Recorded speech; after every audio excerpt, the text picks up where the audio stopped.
Is it working? Yeah. It's working?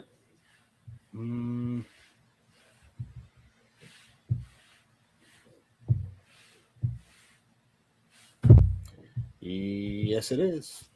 It is? Sweet. Hold on. I exited out of YouTube so I can see. Oh, it did work. Yeah. Yeah, we're on there.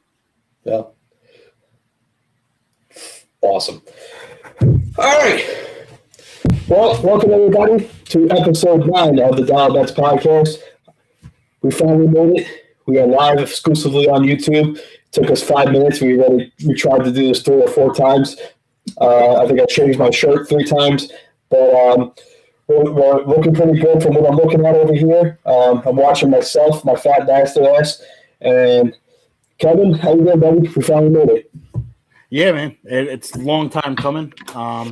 It was hard enough to begin with, just trying to start the stream. Just trying to figure out the right buttons to press. I was like, Jesus, I couldn't even find the right switch to toggle on. I'm still trying to figure out the right buttons to click on my phone, and you'd think after 35 years of using it that I would figure it out. But while I figure out how to do math over here, why don't you tell us about our best sponsor, or number one sponsor?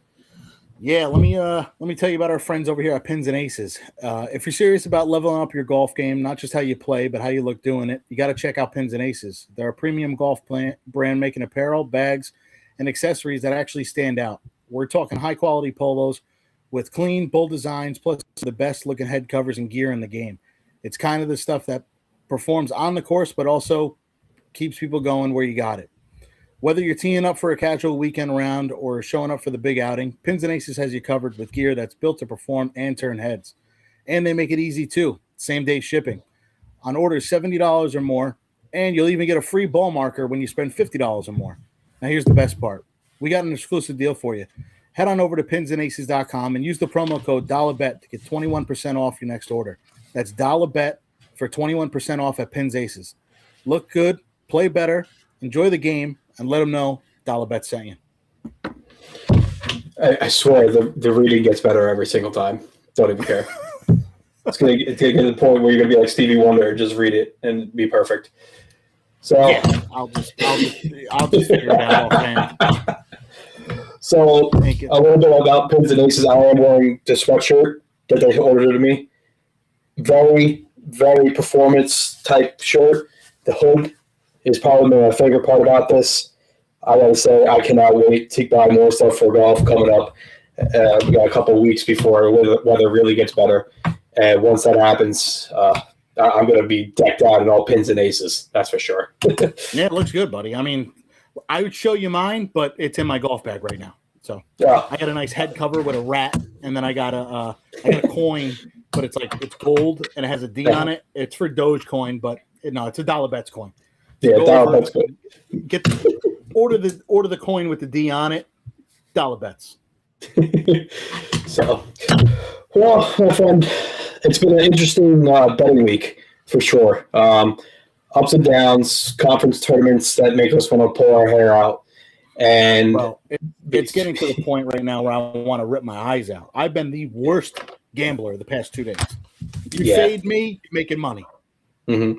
The only thing I got to thank is the couple days that I had where the parlay didn't come as close, but like the 2 unit bets that I had on what was it, the Bellamere the other day, Thursday afternoon, right, or Wednesday afternoon. That 2 unit bet, the Knicks on Sunday, because without them, I'm definitely in a negative for the week. But that propelled me into at least 0.12 positive. But you know what? That's what we aim for. We just aim for positive no matter how it is, because profit is profit at the end of the day, and that's what we're just aiming for.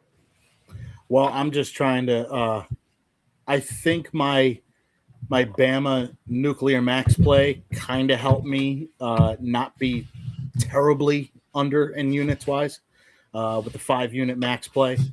2-0 on that on the year, by the way. Nice. But it's just, I said this in the Discord exclusive show. It is so hard to gauge half of these teams in this mid-major. Like, Belmont got boat raced out of the building. You can't even depend on, like, they might not even make the tournament now. Like, Yeah. And they were far and ahead the best team in that conference, and they lost to a team that barely even made their conference tournament. Like, so, they were talking about, like, if they even lost in the conference championship game, they were discussing maybe they can get an at-large bid.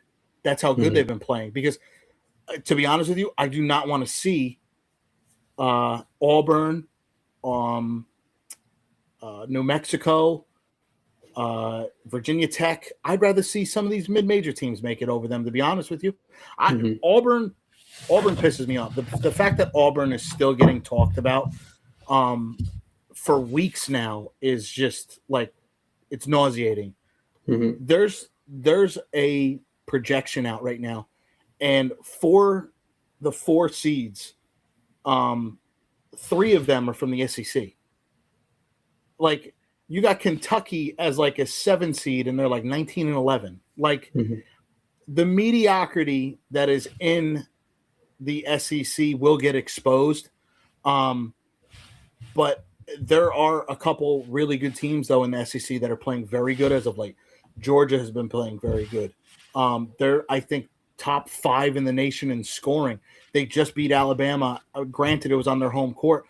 And it kind of sucks that Georgia fell in their bracket in the conference tournament to 10, because they got to play now 3 or 4 separate rounds. If they got that bye, I would easily take a flyer on Georgia to win. But they got that extra game. Some things just might not go their way. But it's just, the parity is just insane with these mid-major tournaments. You cannot gauge anything. All these lines are 4.5 to 1.5. Yeah. It's you don't know. Like, you can go with the eye test and see, like, some of these teams, like, oh, this team has the better record. This team, beat them. The team that has the better record, like tonight, South Dakota has the better record than Omaha, and South Dakota beat them twice. They beat them 4 days ago by 16, and they're underdog by 2.5 at home. Yeah. How do you even gauge that? Yeah, the whole day today when I was looking through it, it was, trying to find plays for today. Like, even Murray State, like, I consider Murray State a much better team than the one who they were playing, and they just got ran out of the building. And it just seems like that's happening more often with these lower tier teams against these higher tier teams. Because even, like you mentioned Belmont before, I don't consider Drake in Belmont's league, but Drake threw 100 points on them today. That's a lot of damn points. That's insane. And 100 points for a team that's a 10 seed in their own Think of that. Yeah. They're a 10 seed in a mid-major conference. It just shows how awful they were all year. And they put 100 on the best team in the conference. Yeah. And it's just like, it's going like that the whole way. From start to finish. And, like, usually, like, the way that we've been, like, kind of handicapping these games is that we've found some, like, avenues to, like, exploit. But even at that point, it doesn't matter. Everything gets washed out of the way. So it's like, it's kind of worth it to take these guys or these teams, I should say, like, that are plus 400, plus 500, put a $5 flyer on them and just see how much profit you can make. Because you find 5-6 teams that are plus 400 to start before the game even starts, and you hit 2 of them out of the 5 or 4. You're looking at money. Well, that's like tonight. There's a game. It's Southeast Missouri State against Morehead State. Morehead State is plus 110 tonight. They are the better team. They are the better seed. They are plus 550 to win the Ohio Valley in 4th. So if you think that they are going to win tonight, you'd better off taking the plus 550 to win the conference tournament, because the number tomorrow, if they were to win tonight, would go from 550 to like 250. Yeah, it's just, especially these low tier, conferences, and we'll talk about the big, the big conferences that are coming up between, the Big East and the Big Ten. But these, it's weird because throughout the year, it seemed like the favorites kind of pushed more so against the underdogs this year. But now that we've gotten into these tournaments, it's no holds barred. It's anything goes.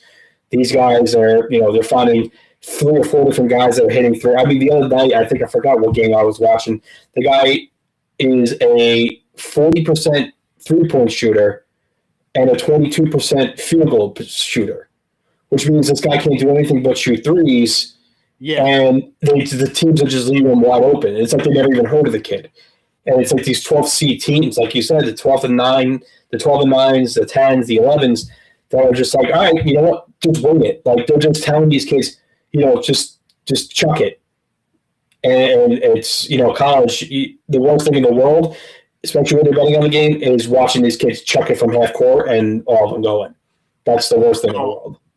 I know. And then it's like the team that you need, that you look at all the analytics, and they're the best 3-point shooting team. They have 2 of the best 3-point shooters in the conference. They hit, like you said, 75% from the free throw line. You bet on that team, they can't hit water standing in a boat in the middle of the ocean.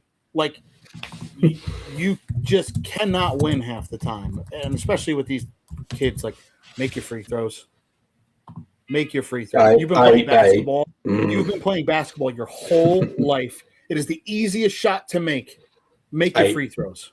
I can't stress to you how much that I've been down here in this basement watching these games, and I'm yelling at the top of my lungs. I'm like, you've played basketball for 20 plus years. I can't make a shot to save my life. I don't play basketball. You've been playing basketball for 20 plus years. The fact that you're not at least a 70% free throw shooter, and this goes to everybody, the centers, power forwards, small forward, I don't care. There's no reason whatsoever. It pains me when I watch Mitchell Robinson shoot free throws. Because, dude, you're a millionaire. You literally all you have to do is hire a coach the whole summer, shoot thousands of free throws, and guess what? You're going to get better at them. Instead of just throwing it like it's a dart at a dartboard all the time. So that always annoys the hell out of me, because guess what? My team that I bet on, the 80% free throw shooter, just all of a sudden became the guy with a 20% free throw shooting percentage. And the opposite always happens to me. So he was 7'4" guy who shoots 32% from free throw range. But guess what? He just sunk 3 of them right in my face. Like it was no business. All net. No, I know. So I do see a lot of people in our chat section, a lot of them that were here from day one. Thank you guys so much. And Juan, both of you especially, Savannah, Val, big supporters of the stream as well. I cannot believe how much this has kind of grown, going from Discord exclusives to YouTube and hopefully bigger and better things. Man. Are just to come. So, again, thank you so much, everybody. Keep the comments, ask the questions. I'll keep reading them as we talk about it, talk about sports, and we'll go from there. But let's go. So I want to talk. I don't know if you want to talk Big Ten or Big East first about what's to come. We could do Big East. Big East. We can get out of the way. There's not really too many teams. They still don't have a lot of these lines ready because a lot of these conferences still aren't set in stone yet. And then a lot of them have New York teams on them. So what these sports books, if you're in New York, a lot of these sports books, they will not put out the lines until literally like the day of the conference tournament starting. They just, I don't know, past years, they've always done it. And what sucks too is, for years, St. John's has been ass. But of course, they're good now. You can't even bet on them to win the tournament. You have to go to Jersey to bet on them to win.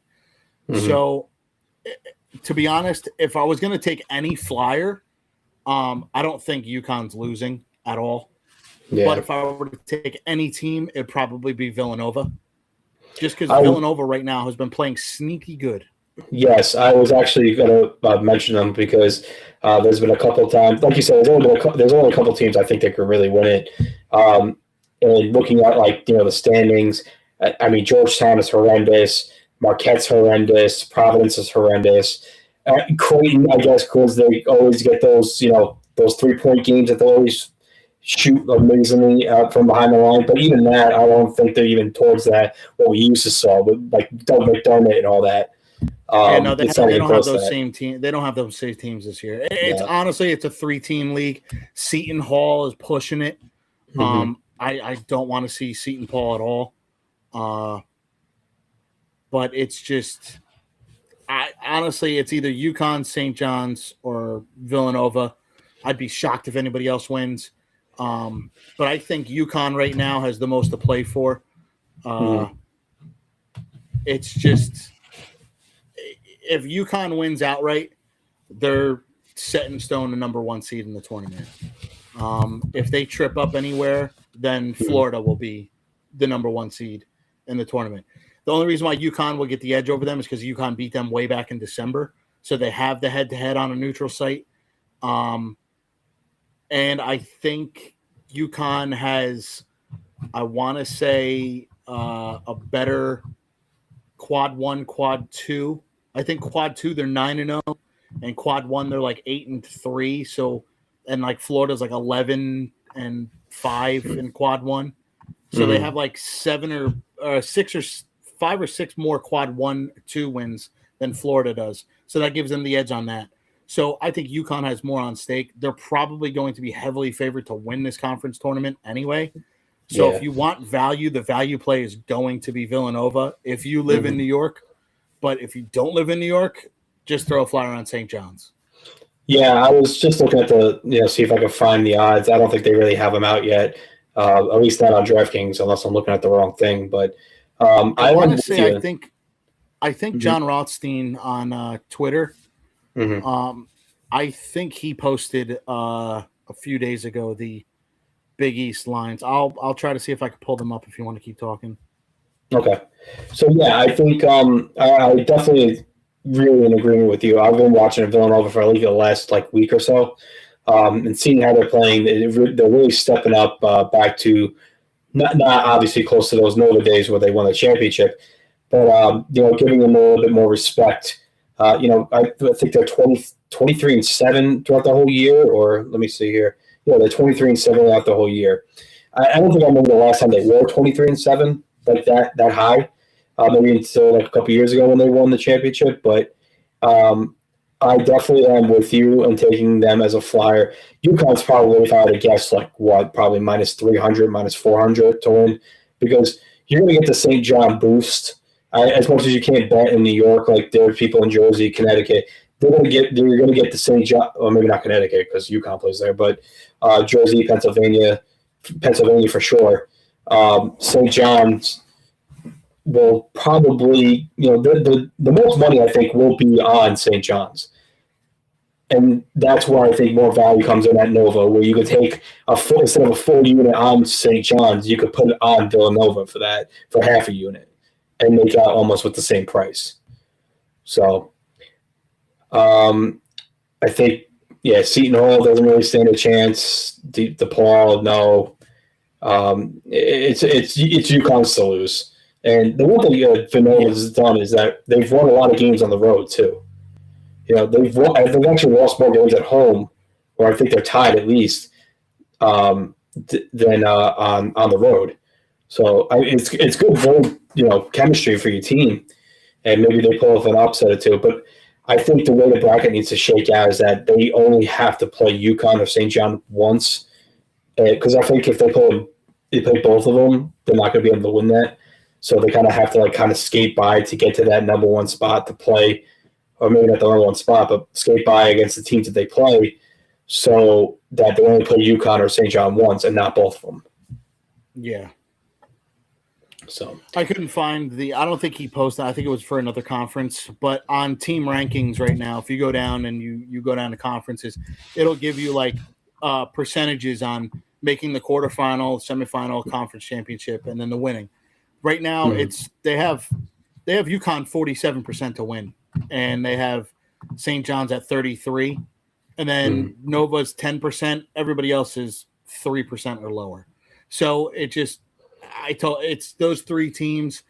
Don't see UConn losing. You want to throw a flyer on St. John's because you live in Connecticut or PA, jersey. Yeah, Anywhere that just you the get New opposite. York teams, Yeah. I would probably put money on St. John's. But since we live in New York, if those odds came out, I would do it on Villanova, or I would parlay UConn with another conference. Like do UConn with another mid-major conference that's happening on like 2 or 3 days beforehand. And then this way you can get plus money off of it. Yeah. If you see me keep like looking off to my left, I'm watching the USA game. I think Aaron Judge just homered for them to give them a 2-0 lead against Brazil. But it's not really like crunch time, so Aaron Judge shows up in non-crunch times.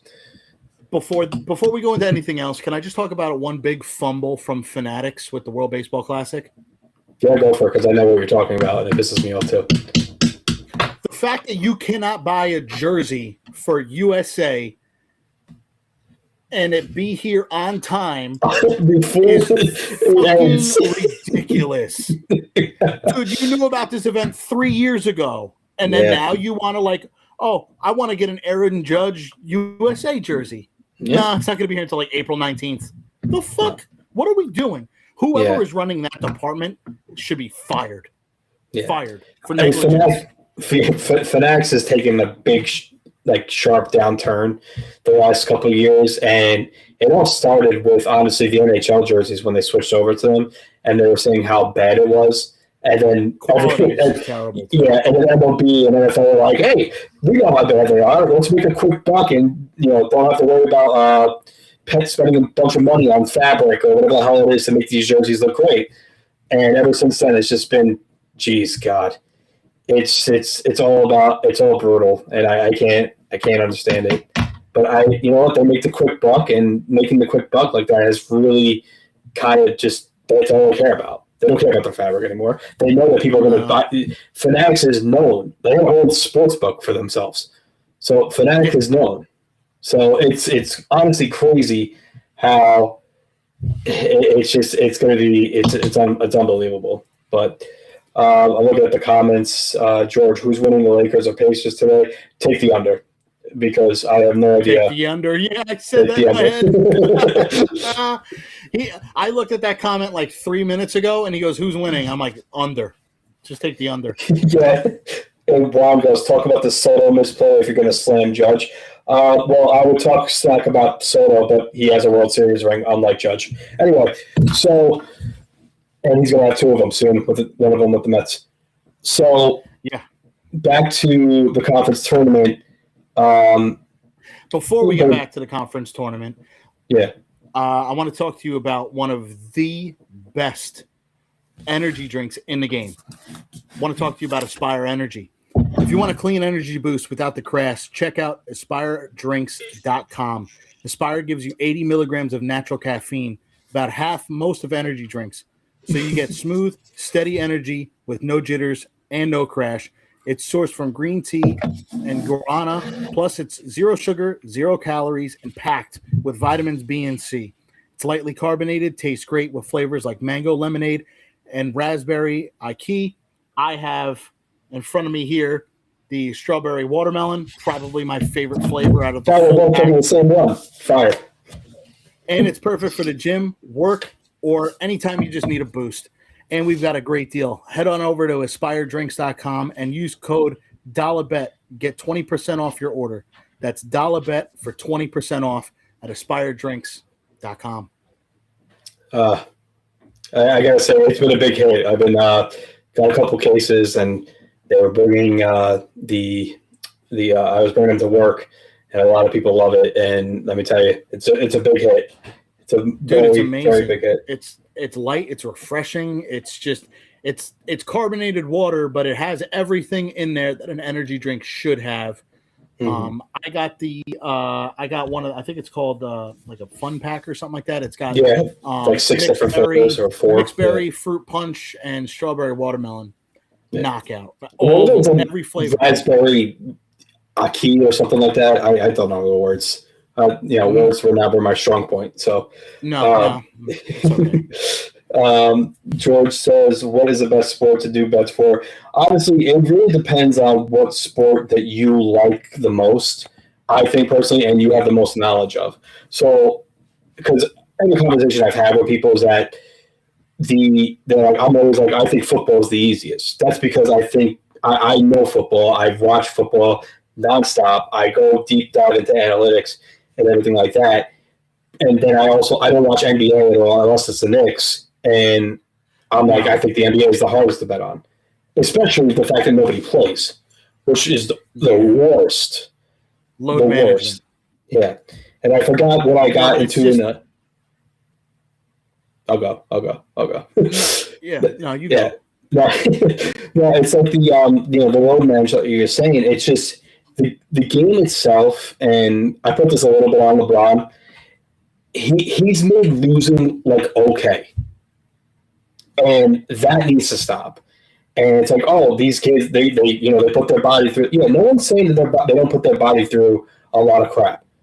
But at the same time, you sign a contract. I've never seen a league that you sign a contract to play in the many games and they're sitting you because one, you don't either want to play Peterson from Kansas, or two, you're like, oh my leg hurts. I'm not going to push it. I can never think of a time. This is why I love football. It's because these guys legitimately push themselves through every injury known possible, and these guys in the NBA can't shoot a basketball or anything because they have a sprained finger or sciatica or whatever the hell fucking LeBron had earlier this year that he didn't play. Well, it also goes to the fact that the NFL you only have 17 games. The NBA you got 80. You can kind of take a night off if you want, but I don't like that either. Like your job is to literally play a sport that you love, that you grew up playing. Why wouldn't you want to play? Like, granted, you tear your Achilles or you tear your ACL, you break your ankle. That's a different story. But, like, you got a bruise on your elbow or on your arm or whatever. Like, calf injuries, I get it, because calf injuries, they lead to Achilles. So I understand that. But some of these players, man, now it's become so normal and so easily for these kids, like you said with Darren Peterson, to just be like, oh, okay, the pros are doing it. Why can't we do it too in college? There's 40 games. Why can't I take a night off? I'm getting paid $10 million from, some alumni. So I'm just going to take the night off and I'm going to sit on the bench and who gives a shit? I already got my money. I don't need to play for my money. I got my money. I know I'm good. I know I'm the best player. So I'm just going to sit for the night. And it's pathetic. I mean, that's why, to me, I like watching mid-major conferences more than regular conferences, because mid-major conferences, these kids, they don't get the flashy NIL deals. They don't get the Ferrari in the parking lot. They don't get their own personalized parking spot. They have to play. They have to showcase. If they want to transfer to go to that bigger school, they got to play well. They got to show out. They have to build up their stock. The NBA is probably the hardest sport to make it professional because there is only 12 spots on a roster. So it's like, it's just the few and far in between from what we saw with, the Larry Birds back in the day and the Michael Jordans and even the Kobe Bryants. It kind of all died, I want to say, about 15 years ago. Like, and to be honest with you, I wouldn't even say this is LeBron's fault. I would, to me, the player that I remember with the whole load management not playing was Kawhi Leonard. Well, yes, I agree with that. So I guess I kind of, misinterpreted because LeBron, in terms of like winning games and like legacies, but like he's played. I mean, only for like the last couple of years, obviously, because he's 41 years old now. Yeah, he's starting to miss games, but like I'll give LeBron the respect that he did play as many games as possible. I've never really seen him take games off.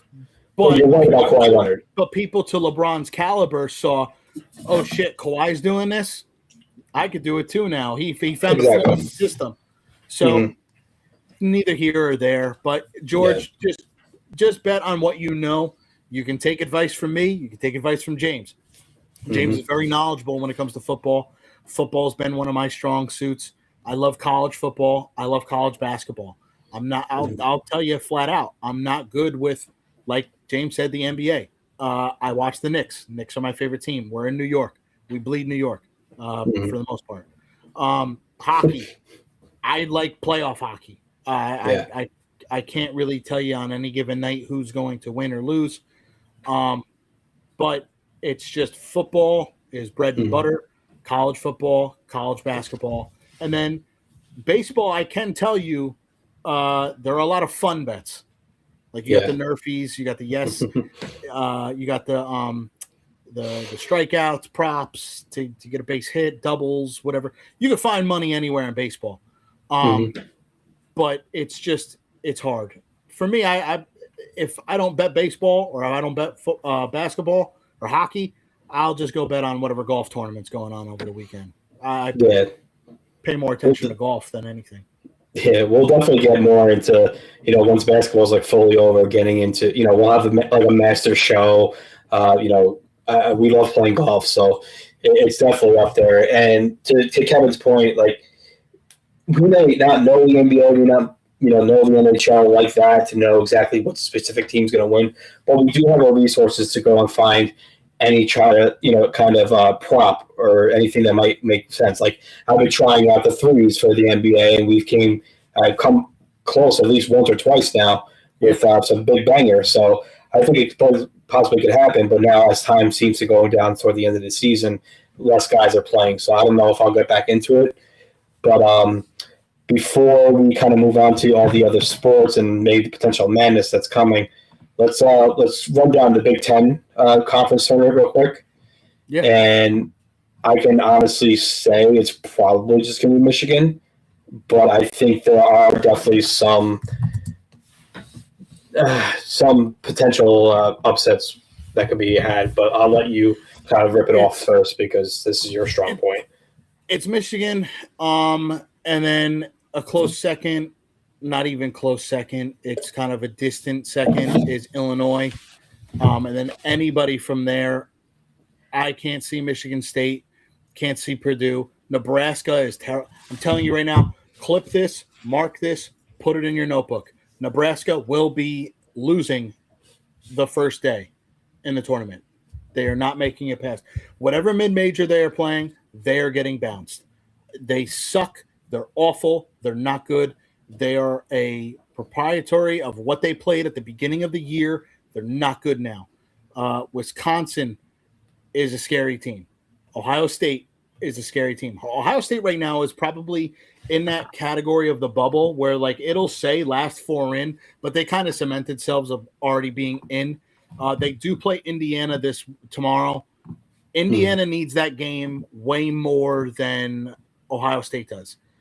If Ohio State beats Indiana, Ohio State is clear cut. They're in. I don't even think they're playing Dayton for the play-in game. I think they cemented themselves. If they lose this game to Indiana, and then maybe they lose their first round in the conference tournament, then I could see themselves having to go to Dayton to do the play-in. But they're a sneaky good team. They've already beaten top teams in the Big Ten already this year, and not early on. It was like February they beat them. UCLA is another good team. UCLA, Ohio State, and Wisconsin are all bracketed in this bubble where they can clip any team on any given night, but they can also get blown out by 20. So take it for what you want. Iowa, I don't think they're good. Indiana, no. And then it's just kind of the bottom of the litter at that point. At the bottom of the litter. The only thing is that these games are played at neutral fields, right? They're not really played at home or away. Yeah, no, it's all neutral. It's all neutral. So I was going to say if Minnesota played somebody back in Minnesota, because I've seen games this whole year that when they're home, they've gave whatever team they've played a run for their money, and I think they've won actually a good amount of games at home. I think away is kind of where they're getting their asses kicked. From when they're a home team, it's a much different vibe for them compared to on the road. So, but if they're neutral, then it doesn't really matter. But my other outside of Michigan was probably Ohio State, and then to your point, Wisconsin. I don't think Wisconsin will beat Michigan, but I think Ohio State has the best potential chance. And then Then I'll put Wisconsin, but UCLA. I agree with you. Who Nebraska is going to potentially first in the first round? Is there any chance they play Miami or Florida? Because I'm so taking Miami or Florida. That's my squad. No, because right now, as crazy as it sounds, Nebraska is slated at a 5 or a 6. They were just barely in the top 10 last week. They lost outright to UCLA, so they're probably going to be like in that 11 to 15 range, which would probably slot them in as like a 5 or a 6 seed. So they would be playing, and I was saying this, if they get USF in the first round, goodbye. They will get boat raced out of that building. If they play High Point, if they play any really good mid-major team that will be in that 12 seed, if they're a 5, hammering money line. Whenever that line drops, will probably be in Atlantic City. That's when I will hammer that line. I will 15-minute max play on the team that's playing against Nebraska. No, I can't wait for that, and I agree with you. Early in the year, I was watching them. I was like, oh, they got some talent, but it seemed like they got away with a lot of games close. I forgot what game it was. It was like Saturday afternoon. They came all the way back. I think it was it Maryland or something like that? I don't remember exactly who it was. They were down by like 20 points, and they rolled all the way back. And I think something happened at the end of the game that could have went against them, and it ended up going for them. But that's my point, though, with Nebraska. Like, you should not be in a duke-it-out game with Maryland, who's like 4-30. Like, Maryland's last in the Big Ten. Like, you shouldn't be having duke-out, knockout fights with Maryland or Rutgers or even Penn State. Like, don't. No, you can't. No. Like, they were very good at the beginning of the year. They caught a lot of people's eyes. They caught the committee's eyes early in the year. They got lucky to be in the top 10. I watched the one night. It was Nebraska versus Iowa, and I had the over in that game. And I was sweating it out. And I'm like, Nebraska hasn't scored in like 5 minutes. Like, they suck. And then the next game, they lose. And then the next game, they barely win. And then the next game, they get blown out by UCLA. Like, so I am out all the way on Nebraska. Just don't even want to look at them. Okay. It seems to be the going sense, like when you start looking at other people's like kind of predictions. And I hope that they make a run in that Big Ten tournament, so this way everybody can be on them, and I will be fading them. That actually would be very nice. I agree with you. They play like Ohio State or something like that, and we just grab Ohio State. If they play like an Ohio State or a Michigan or Ohio State and a Wisconsin, and they beat them, and then the next round they play against Michigan State, and they barely lose to Michigan State, and then they're slotted in at that 4 or 5 seed, I'm hammering whoever's playing them. I'm just So, no, I definitely agree with that a lot because it as we get with the tournaments starting to slow down, or the tournaments that are playing now getting slowing down, and these bigger tournaments get ready to start, you got to kind of just pick out like the pretenders almost in a way before you get really into the March Madness factor. Because once you get into the March Madness factor, a lot of these teams, like, Michigan wants to win the tournament. Yeah, Michigan State wants to win the tournament, but they're just looking for the highest seed possible in the March Madness tournament. Well, that's the thing. They want, and it will be very hard for them to get knocked off of that like second number 1 seed. Right now, I think no matter what even happens, I think it might be Duke, just because Duke beat Michigan already on a neutral site. So like in order for Michigan to overtake Duke at that number 1 seed, Duke needs to get clipped before the conference championship game. Yeah, that's a good point. And Duke's probably a top 3 team in the country. So Duke's number 1. To me, Duke has been playing the best basketball. They suffocate you. They're the best in transition defense. They suffocate you. That one game, I think it took Virginia team total under. I think it went under half of that total and then half of that total. That's how low they didn't score. Yeah. But if we want, we can go into the ACC tournament. Yeah, let's do that. Big news out of that, actually. I think what's his name from UNC ended up he's out for the year. I think their guard. I forgot what his name is. Yeah, he broke his wrist or hand or something. Yeah, that's. I mean, they're not that good of a team, UNC. So I'd be shocked if they've got if anybody could give Duke a run for their money, it's North Carolina. It's that team, but what's his name, getting hurt kind of kills that, honestly. Yeah. If I'm being realistic, Virginia, I don't know. I know last week you were talking about Virginia. I am not a Virginia guy. I've never really been a Virginia guy. They were playing great. They were playing great up until that Duke game, and then that was my validation. Like, okay, let's see if they're actually really good. If they could hang with Duke, they didn't. Okay, I'm out on Virginia. And obviously, my team, I am a UNC fan, but this Miami team I love so much. I love the way they play. Yeah, you've been on all year.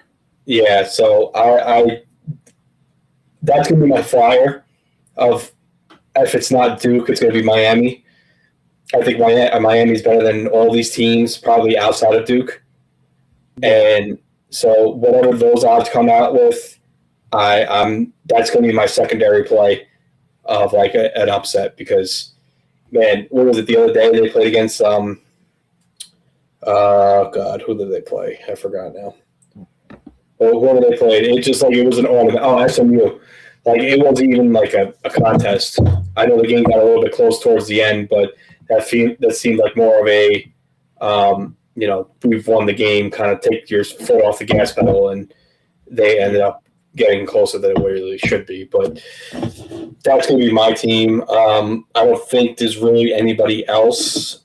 I might take a flyer on Louisville. You know what? After I watched what I watched that one day, I kind of just want them to just go to FOA because that was annoying. They were not even 30%. These guys were 18%. And then the last 2 minutes of that game, well, not even 2 minutes, the last 45 seconds, they were 4 threes. And I was just like, you know what? Fuck you guys. Because you were throwing haymakers up there and they were just drawing them. And I'm like, we had so many wide open threes. They easily should have won that game. But the fact that you couldn't even get one to fall, two to fall, three to fall. If they got one to fall, then I wasn't watching it because I didn't see it until literally the last. Yeah. They were saying it's still 20%. And I think they were lying, honestly. I think they were just trying to pick their stats up, honestly. I think they were like, from what I watched, they were like 0 for 17. And I never, ever want to see them play again. They were so bad. And it was annoying that out of me. And, God. And it's just twice now that we've had the parlays of the community and because I can't pick a game to save my life in these parlays. The first week, it was the over in the Virginia Tech game that should have hit, honestly, deadass. Yeah. And then last week was Louisville. So you guys are going to pick it. I ain't picking shit. Well, didn't it come down to your leg being the leg that didn't cash it for us? Oh, yeah, that's what I said. Twice. Back to back.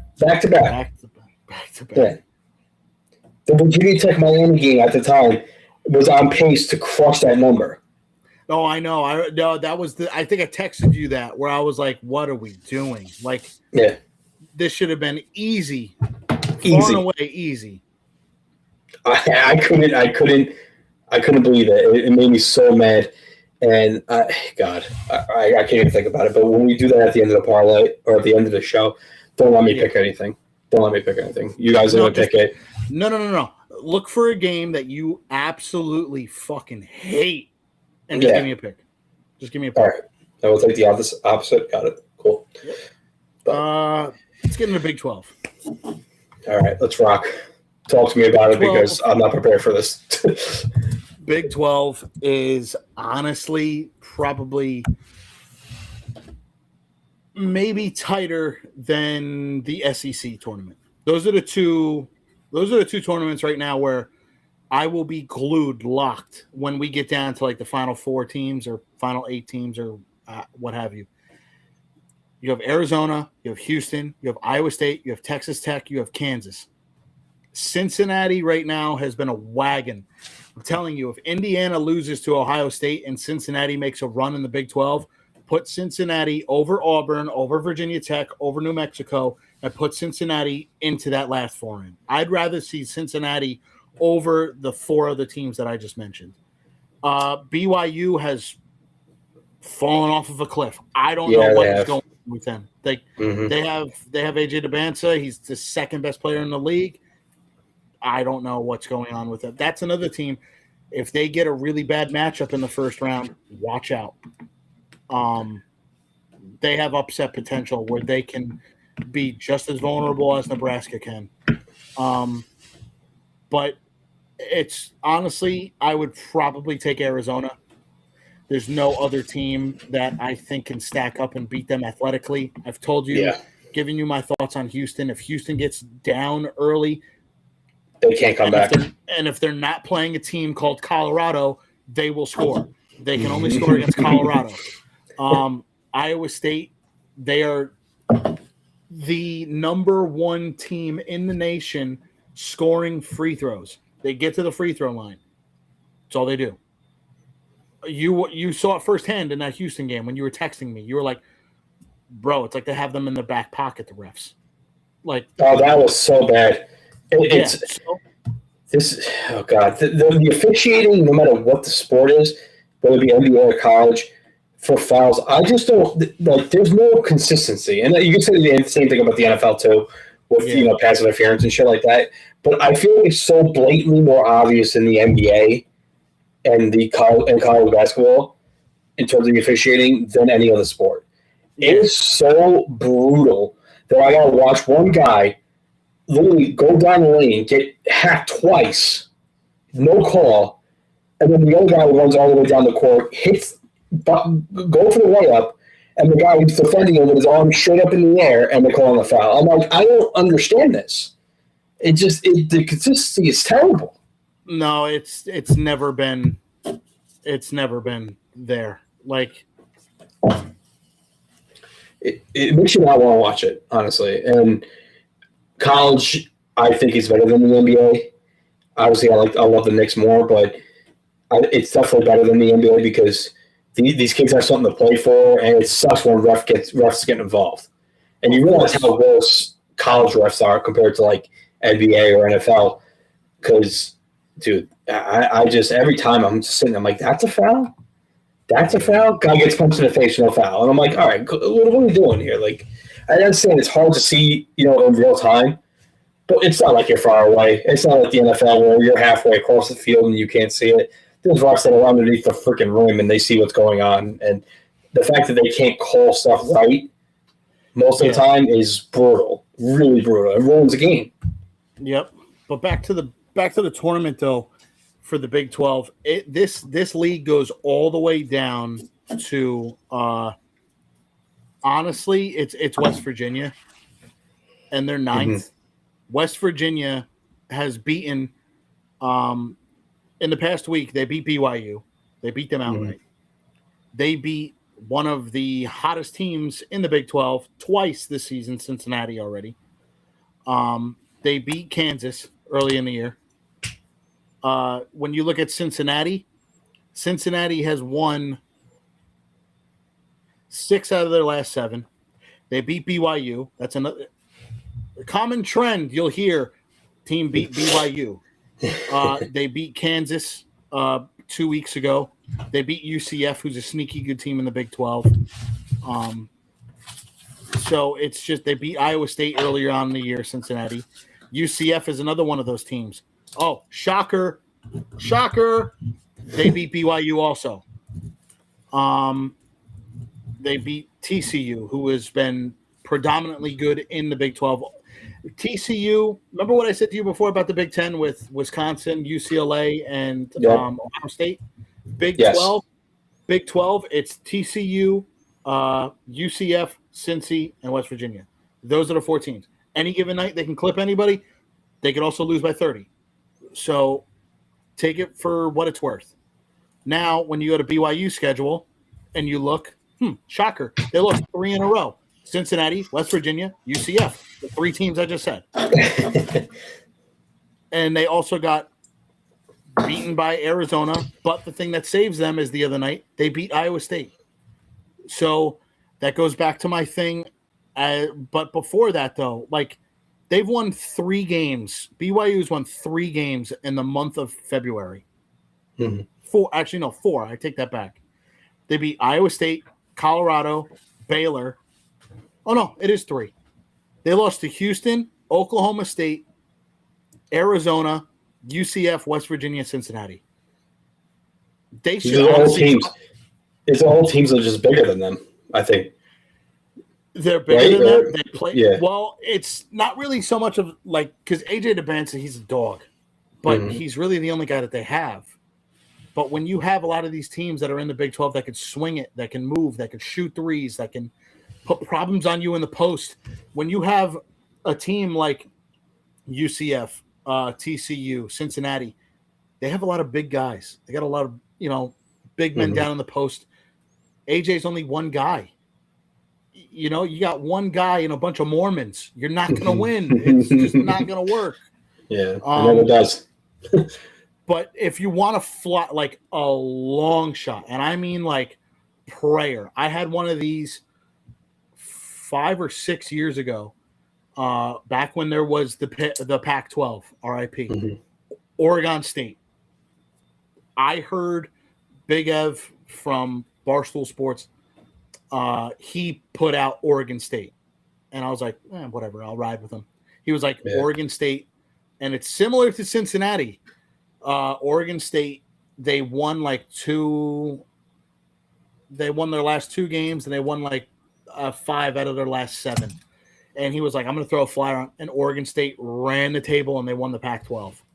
So if you want a long shot flyer, Cincinnati might be the one to really look at. I don't think Cincinnati is going to win. A lot of these teams are way better than those teams that were in the Pac-12 tournament 5-6 years ago. Like if you were to do apples to apples comparisons, the top 5 is nowhere near the top 5 in this conference. But it's either Kansas, Iowa State, Texas Tech, Houston. Those would be the value plays. Okay. But Arizona is the team to lose. Like it's their conference to lose. They have way more to play for. They have way more to play for. Like this top seed, they want the top seed because I think the top seed is out west. So we give them the home court. Like so, and a lot of these teams like Duke. Here's another one. The top seed I think is out west. I think the second is east. You're telling me that Duke wouldn't say, fuck it. We'll go play in the eastern region. Sure. But it also goes to who is the 2 seed in the east region. Who's the 3 seed. Like, there was one of them where I saw it was Duke, Florida, Arkansas, and who was it? It was Duke, Florida, Arkansas, and there was another big team in there. I can't think of the name, but I looked at that. I'm like, that's a gauntlet. Like that is awful. I would not want to be on that bracket at all. Yeah. I think I'm with you though with Arizona because it seems like losing Toppin for Texas Tech was huge. If they didn't lose him, I'd say I'd take a flyer on them. But I don't like Houston. I don't like Iowa State. I don't like Kansas. I don't like a lot of these teams. It's either Arizona or one of those 4 teams that you told me about because if they're going to just clip anybody, they're going to do it all the way to the end towards Arizona. And I might still do it because if they go on a run, like Cincinnati goes on a run, by the time they get to the championship game, I can cash out my bet or just live bet Arizona. Yeah, so it's definitely worth the shot in these things. So that's like the SEC tournament. It's similar to the Big 12. Florida, Arkansas, Bama, Tennessee, Vanderbilt. Those are the top 5. Those are your bread and butter. Now, and it's similar, like SEC, Florida, Arkansas, Bama, Tennessee. Since they finished in the top 4, they get a 2-week bye. So, they don't have to play or not 2 week, but like a 2-day bye. However they work it, like these. Yeah, they don't have to play back to back to back. No. But like the next quad, if you want to say, Texas A&M, Missouri, Kentucky, Georgia, and I'll even lump Texas because Texas has beaten a lot of good teams. They've slipped the past 2 or 3 days or 2 or 3 games, but they've beaten really good quality teams. And then that's what pisses me off is like they still have Auburn in like the next 4 out. Like Auburn is fucking below Texas A&M, Missouri, Kentucky, Georgia, Texas. Why is Auburn even in consideration for the tournament? Like, we don't need 18 SEC teams. No. Like, I'm sorry. If you want to tell me, and this sucks, I can't stand that Belmont had to shit their pants tonight. If Belmont were to go to the conference tournament and they were to lose in their conference tournament championship game, fuck Auburn. Put Belmont in. That's what I was trying to tell you before, where they were almost an at-large bid, even if they didn't win their conference tournament. Like, I would rather see a 24-2 Belmont or 28-2, whatever the fuck they were. I would rather see them in the tournament than Auburn. I don't need Bruce Pearl crying for Auburn. Oh, you got to put Auburn in. No, we don't. I don't need to see more meat. They are going to expand the tournament and like bring it to like 84 or 90 something games or teams. That's the last thing I want. I don't want parity. I don't want like we saw how that worked with the expansion in college football. Yeah. With adding a mid-major team. They did 2 of them this year. Like it's just like waters it down completely. Exactly. Now, like if you were to tell me on a neutral court, Auburn versus Miami of Ohio, it's probably going to be Auburn. But I don't want to see Auburn play. They fucking disgust me. I've watched them play enough. So if you're looking for a really, really, really deep flyer in the SEC tournament, not speaking off of Georgia because I'm biased to them for college football reasons, but Georgia, they can score. And they are big. They're physical. Like they dominated Alabama in the boards. They dominated them on perimeter shooting. And that's what Alabama is known for. They outran Alabama. Like Alabama is the top tempo team in the nation. And they outscored them, outplayed them, out-hustled them. So if I'm going to take a flyer, it's Georgia. It just sucks that they're the 10 seed and they didn't get that first bye. Like they're 9-8 in the conference and they're 21-9 overall. Like, fuck, win those conference games. Win the damn conference games, you'll be right back in that bitch, and it ends up screwing you in the end. So. Yeah, because they're slated right now. I think they're in that 8-9. They're in that 8-9. So, like, if you're going to tell me, though, first game of the tournament is Georgia versus, like, Miami, Florida, sign me up. That's a great game. That is a great game. Sign me up for whatever the over is. I'll put the line right now at 163. God, I might just take Miami just to win the whole damn goddamn tournament next in the March Madness. I have to. I love them so much. I don't know why. I've never been more gravitated to a college basketball team outside of UNC in my life. But I love these kids. I think what I'll do is I'll probably throw like my long shot flyer up. I have a couple of them, and I've been sitting on a few of them now. Like I have that Illinois one that was tied into. Hold on, let me pull it up because it's honestly I got 2 of them that are wacky. Puerto Rico just beat Colombia, by the way. 5-0. Okay, so the Illinois one, I had that one in a parlay with Seattle winning the Super Bowl. Hideki Matsuyama finishing top 5 in whatever tournament that was. And then I have the Edmonton Oilers to win the West, the Knicks to win the East. Yeah. And then it was Illinois to win. I remember this, yeah. I remember you showing me this one. I have Iowa State 15-1. I got Florida 16-1. I think they're probably like 7 or 6-1 now. Yeah. I had Texas Tech. I was sitting on that one for so long, and then Todd got hurt. Yeah. And then the only other one, oh no, I have. Yeah, you see, I had wacky ones that were in here. I had Michigan, USA to beat Canada in hockey, Rock. and then I threw like the Pistons to win the East, Avalanche to win, and the Falcons to win the NFC South. Hey, Canada. Suck it, bitch. I don't know. I find that quite offensive, eh? Hey, suck my ass, eh? Anyway, so, all right. Well, what tournament am I missing? You're the guy here, so I feel like I'm missing something. Like the conference tournaments. What conference tournament are we missing that we didn't talk about yet, or we kind of hit the most of them? We talked about the Big East. We talked about the ACC. Yeah. We talked about the Big 12. We talked about the SEC. We talked about the Big 10. Before, I don't think there's any other big tournament brackets that we missed, but I do want to give out a few mid-major like betting trends as these conferences go on. In the America East Conference, 9 of the last 11 championship games went under the total. So this is just write this down. This is conference championship game, not tournament game. I got it. So 9 of the last 11 have gone under. Never forget.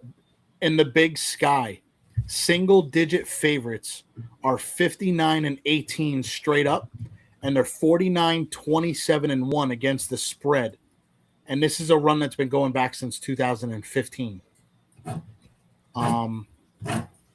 The Big South, favorites over 7 points have been 33-5 straight up and 22-16 against the spread since 2014. I don't know why I'm writing these down, so you're just gonna send them to me. So I'm an idiot. Well, I'm gonna take these and I'm gonna put them in a thing, and they're gonna be in the Discord. Yeah. If you're not in the Discord, go join the Discord. Link is in the bio. Link is everywhere. Yep. It's on our website page. It's on our link tree. It's everywhere. If you want exclusives, exclusive shows, exclusive picks, exclusive parlays, join the Discord. That's where everything is. Yep. In the Coastal Athletic Conference, favorites in the semifinal and championship game are 6-5 straight up, but 1-10 against the spread in the last 4 years. So, favorite in the Coastal Athletic is not a good thing. The Metro Atlantic, favorites laying 2 points have gone 16-2 straight up and 15-3 against the spread since 2014. The Ohio Valley Conference, in the title game, underdogs are on a run of 13-2 against the spread. And we're seeing the Ohio Valley play right now tonight with Tennessee State and UT Martin, and then Southeast Missouri and Morehead State later on. Morehead State, James, never forget. Okay, so we need to talk about that. So a little throwback to everybody here. 2011. So wait, was it? It was either 2010, 2011. We were in my parents' house. Yes, it was me, James, and our friend Gabe. We just got home from college. Conference tournament game came on. We were watching it in my room. I went out of the room to go get snacks. James, at the beginning of the tournament, bet Louisville, and this is when Rick Pitino is still the head coach. Yeah, he bet on Louisville to win the whole thing, and I think it was like the second or third game of the whole tournament. It was Louisville against Morehead State when Morehead State had Kenneth Fareed, I believe. Yep. And Kenneth Fareed went berserk and knocked Louisville out of the tournament. And ever since then, Morehead has just been James's kryptonite. We'll be driving a Morehead Auto in New Jersey. Just can't get away from it. Just can't get away from it. It's unbelievable. Yeah. But back to the stats in the Sun Belt, small favorites laying less than 4.5 points are 37-16 straight up and 32-20-1 against the spread since 2016. And then in the final one, the West Coast Conference, this is just it's Gonzaga. betting favorites between -6 and -12 are 26-4 straight up and 23-6-1 against the spread in their last 30 games.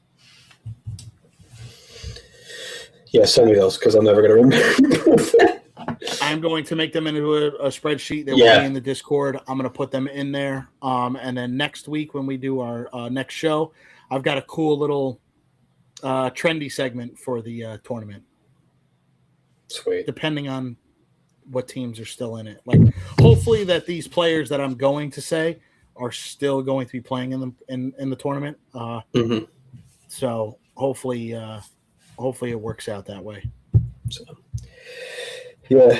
So I think next week will be our big March Madness preview because I think we'll know about 50 teams of the 64. Well, no, next week, when we do our show on Friday next week, it's going to be, we're down to the nitty gritty. Like that weekend is a big weekend. It's a championship games. It's the big championship. We'll know the mid majors. Mid majors is going to work itself until that time. But until then, that weekend will be the big ones. Yeah. But, so I think what our schedule is going to be then. Next Friday, we're going to run a show, and I think the Tuesday after that, that way we can get some lines in for the March Madness tournament, and we'll know the field, and we'll start, breaking those down. I think we'll definitely do that Tuesday show because we'll be in Atlantic City from that Wednesday to Sunday, and we're going to try to do some live shows there.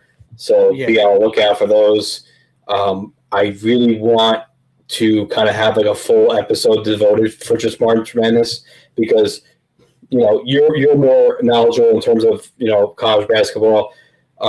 And people ask me and I'm like, dude, I'm not even the guy to ask for. They're like, oh, you do so well.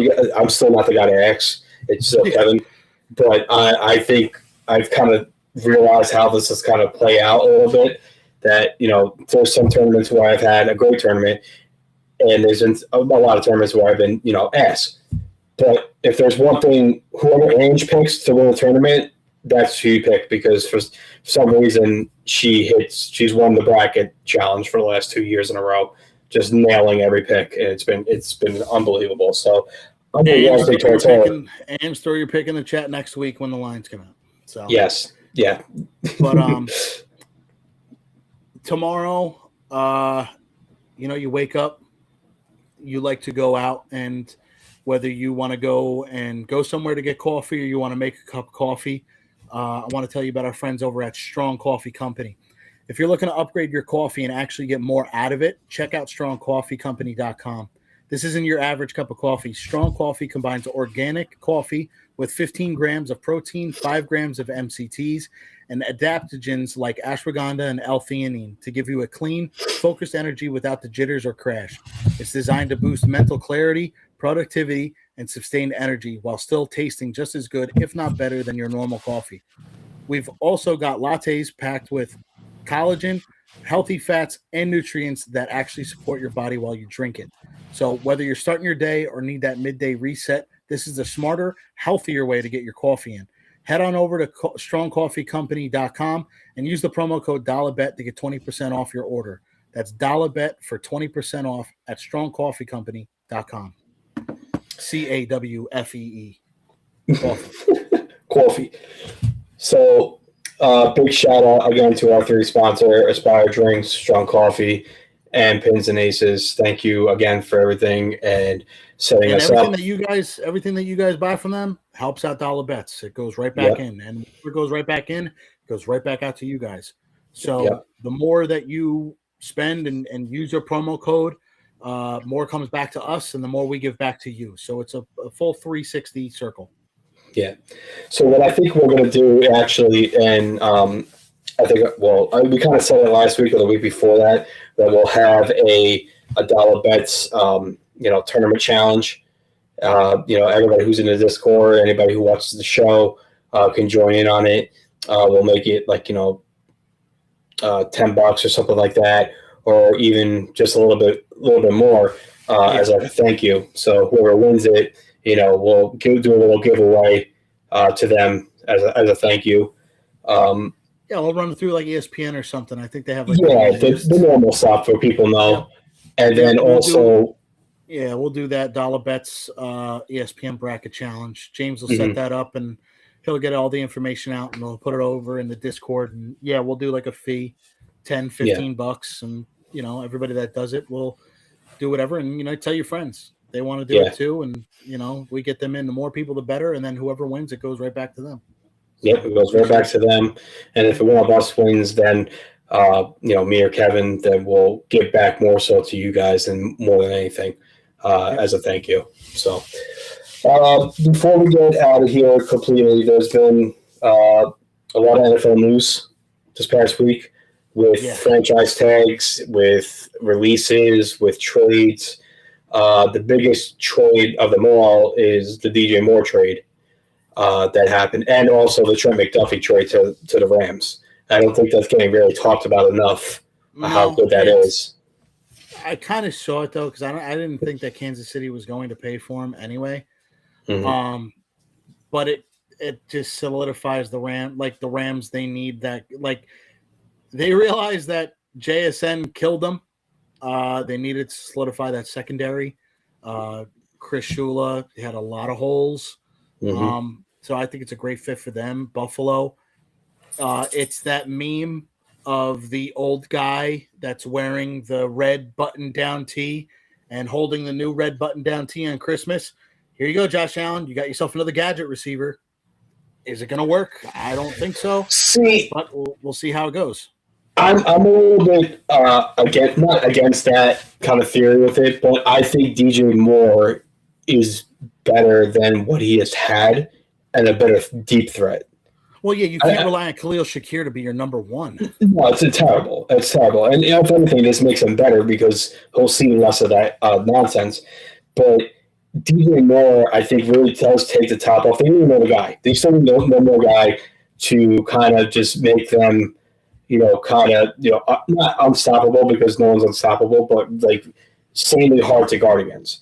And I think DJ Moore fits Josh Allen more so than, no pun intended, more so than anybody else that's been out there. Like, A.J. Brown did not fit with him. I don't care what anybody says, especially the way A.J. Brown acts a little bit every now and then, especially when he doesn't get the ball. They tried with Diggs. Diggs worked out for a little bit because he was a good route runner, but that deep threat, he always was just never there. And that's the one thing DJ Moore is really good at, is that deep threat ability that fits into Josh Allen. Because Josh will throw that shit to them.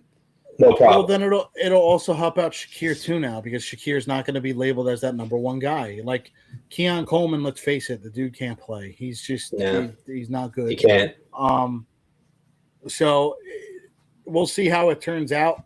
Another trade that happened was Chicago. Their center just came out and blatantly just was like, I'm done. I'm retiring. Yeah. Mm-hmm. And they went to the Patriots, and they got the Patriots center. Garrett Bradbury. They gave him the fifth. Because he was a Viking. It's a solid, it'll fix whatever hole that they had, instead of having to go out in free agency and find somebody or drafting a rookie center. That's the last thing you need, is a rookie center to be with Caleb Williams. Bradbury's a veteran. He's been in the league forever. Give Caleb more help, just more veteran presence to, keep maturing. Keep this kid confident.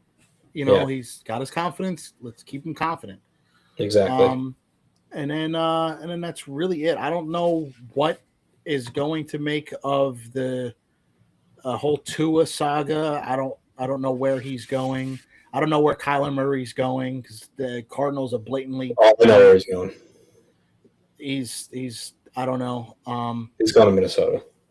I've heard Minnesota, because I heard now that at first it was like the Jets, but the Jets now are going. The Jets are targeting Carson Wentz.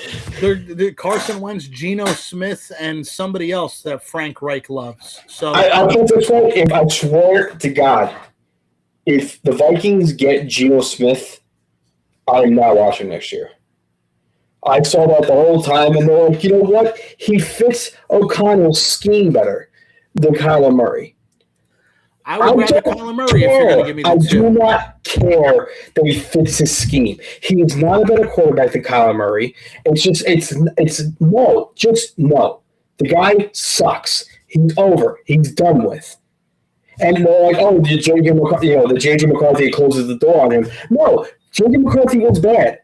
The kid's still 22 years old, 23 years old.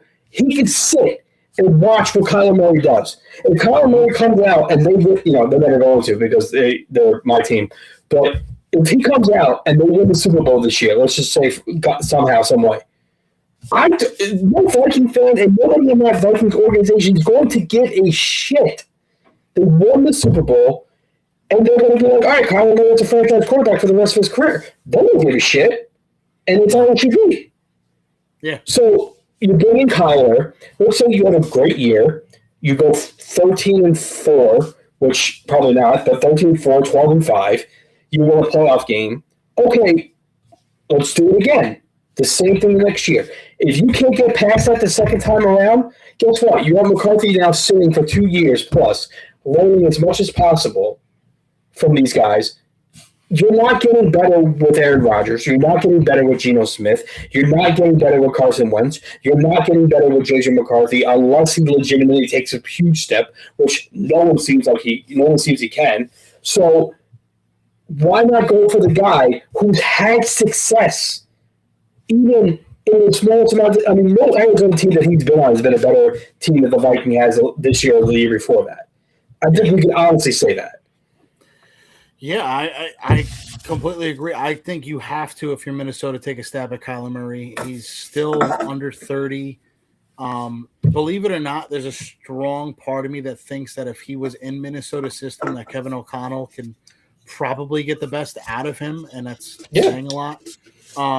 He would have Justin Jefferson. He'd have Jordan Addison. He'd have better options in Minnesota than he would in Arizona.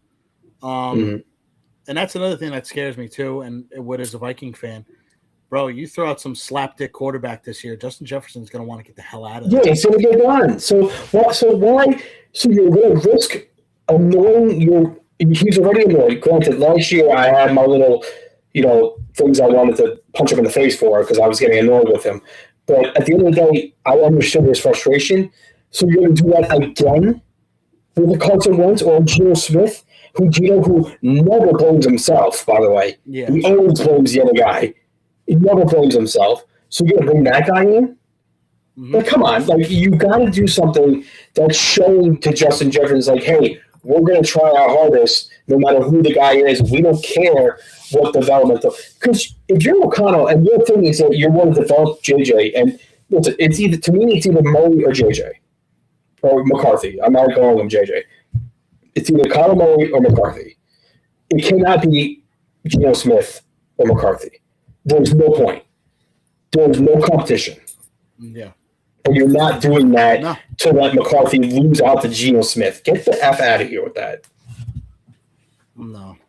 And then one last thing before we leave. I don't know if anybody has it on their TV right now. Miami of Ohio is in a dogfight with Ohio. Shocker, Miami of Ohio is playing close. Whenever the lines go out, I don't know, but I might, depending on what it is on halftime, spoiler, I might go Ohio money line.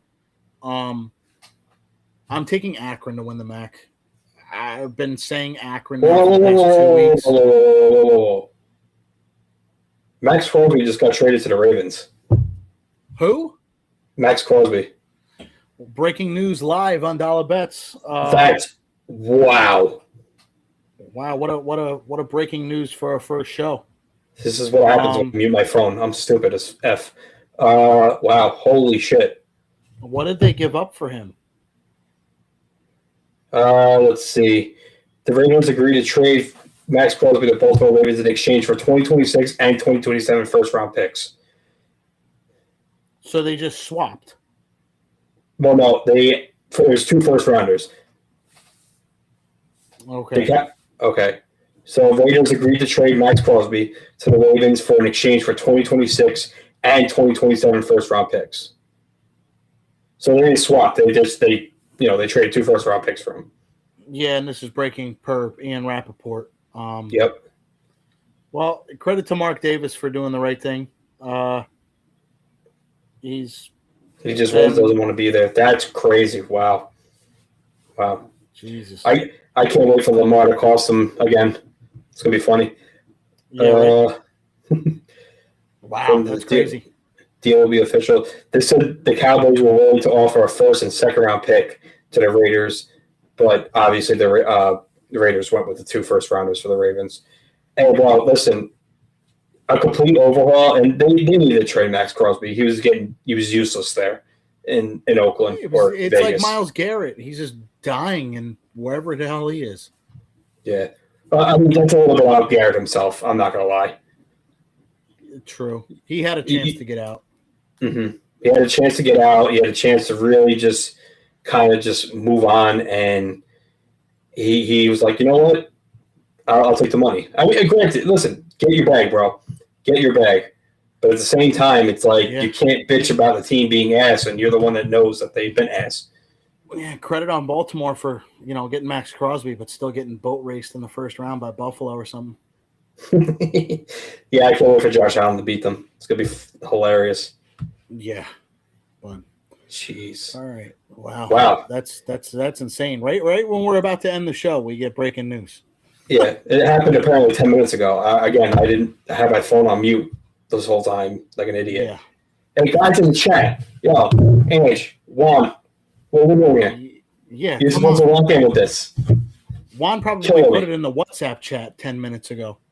He definitely did. Blockchains did. Of course he did. So. Shit. All right. Well, everyone. Good first show. Yeah. Keep an eye out for that Miami of Ohio and Ohio game. It's live right now. I'm telling you, if they're close or even in it, I'm going to take Ohio. Maybe take the over 2, parlay it together. Mm-hmm. But great first show, brother. Great first show. Thank you, everybody, for joining in. We'll see you guys next week, and we'll talk in the Discord throughout the whole week. Yeah. Join us. Follow the link. Click the link. Let's go. Like and subscribe. We're going to do the same thing next Friday. So, yeah. Dollar bets. We out.